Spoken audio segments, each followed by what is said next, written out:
All right, welcome to Queerty TV. I'm Alex Dreamer, and we're very excited to chat with Chris Bustamente. Chris, how are you? I'm doing great. How are yourself? I am doing well. Very excited to chat with you. I love the work you're doing. We love your Instagram page, and we can't wait to find out more. So, let me first ask off the top here, what piqued your interest in becoming an aesthetic nurse? So I come from a background in beauty. So for my early years, I was a makeup artist. I used to work for MAC Cosmetics for quite a while. Also worked for Bobbi Brown.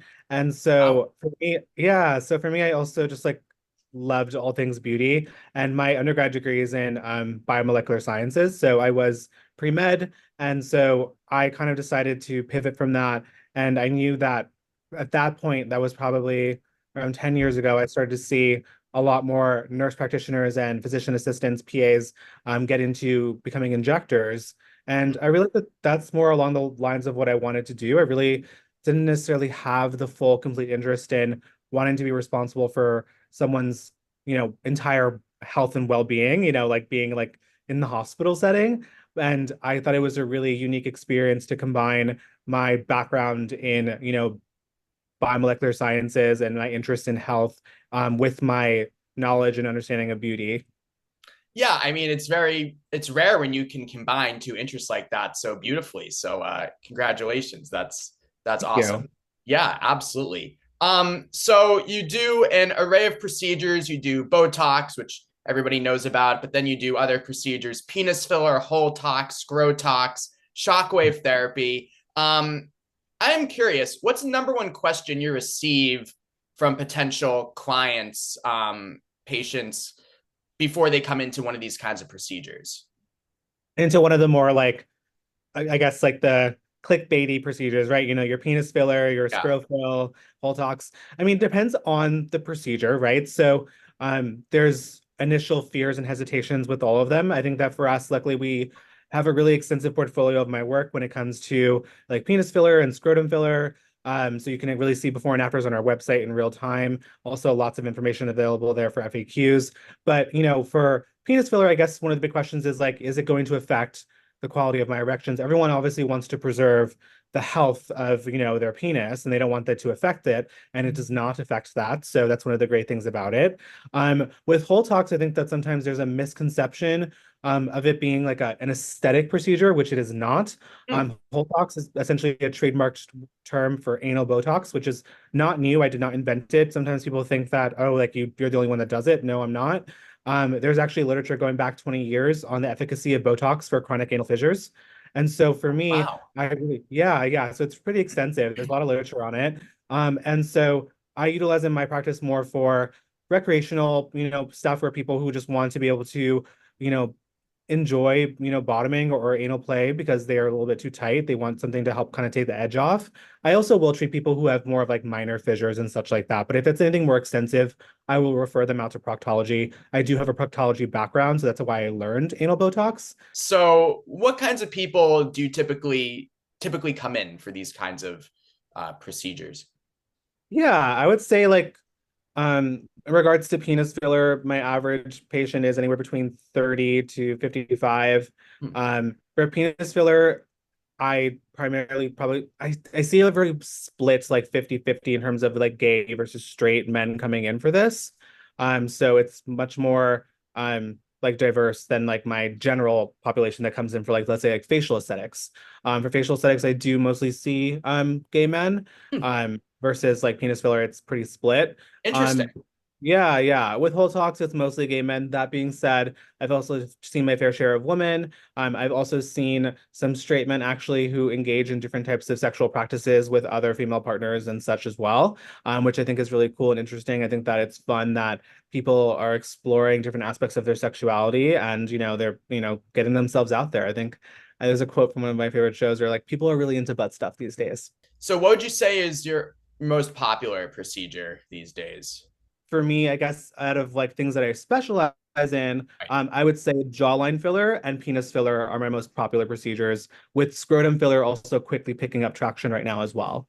Oh, wow, very interesting. Are there any risks? There's always risks with injectables, with any aspect of injectable, whether it's facial Botox, whether it's facial fillers, whether it's penis filler. The it's very low risk. So I do these day in and day out. So this is really ultimately is a very, very safe procedure. You are going to experience swelling for sure. Bruising may or may not, depends on the person. And that kind of self-resolves in around 10 days or so. Risk for infection is associated with any injectable. That being said, any cosmetic injectable, the risk for infection is so low. It's very, very low. We take all the best practices to make sure that things are always well cleansed and sanitized, and we give patients a lot of like post-care information.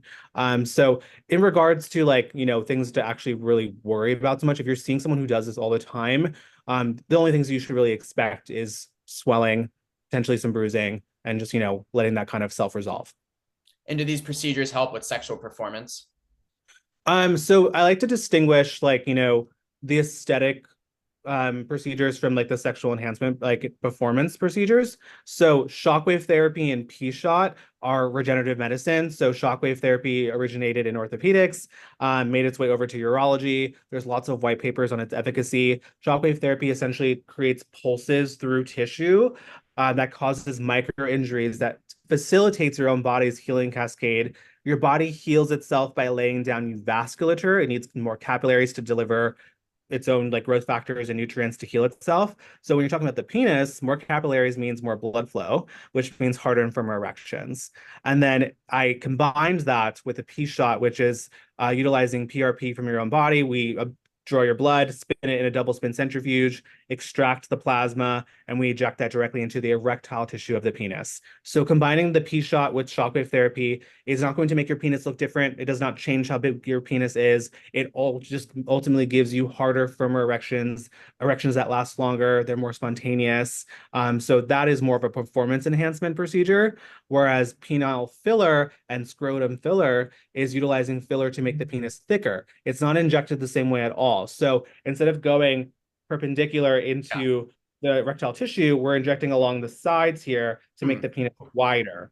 Okay. So that does not affect performance, whether negatively or positively. It has no effect at all. It's strictly aesthetic to make your penis thicker, bigger. And in terms of scrotum filler, it's all about injecting into the scrotum, not inside the scrotum, not the testicles. To always make that clear for people. It's just an intradermal injection that we utilize a very thin filler for that makes the scrotum thicker, heavier, fuller. So it makes the appearance of like larger testicles, which a lot of guys like. I am wondering too, I guess it's kind of more of a esoteric question, if you will, but why is this important work? I guess I don't want to compare the work that I do as to saving lives. Yeah, That's not, what I'm equating it to. right. I think it's more so that people have things that can make them feel insecure. And yes, there's always monitoring like a mental health aspect of it as well. So I always say the best candidates for injectables are people who ultimately will feel better once they have this done and they're not going to look for the next issue, right? And that goes things for all things facial aesthetics, that goes for all things plastic surgery, that goes for all things sexual enhancement, is that you are seeking out a treatment that you feel that will make you feel better and you respond to it appropriately. That is a person who their mental health is aligned with the treatment. So Yes. me, what I perceive it as is that you're helping boost people's confidence. So Right. I don't tell anyone that they need these things. I don't think that anyone needs any of the things that I offer. They're not life-saving treatments. It's just more so that if you feel like it's ultimately going to boost your confidence, which is going to boost the quality of your life, and you have the means to support yourself to do it, then why not? Thank you for the time, Chris. Very interesting. My pleasure. Thank you for having me.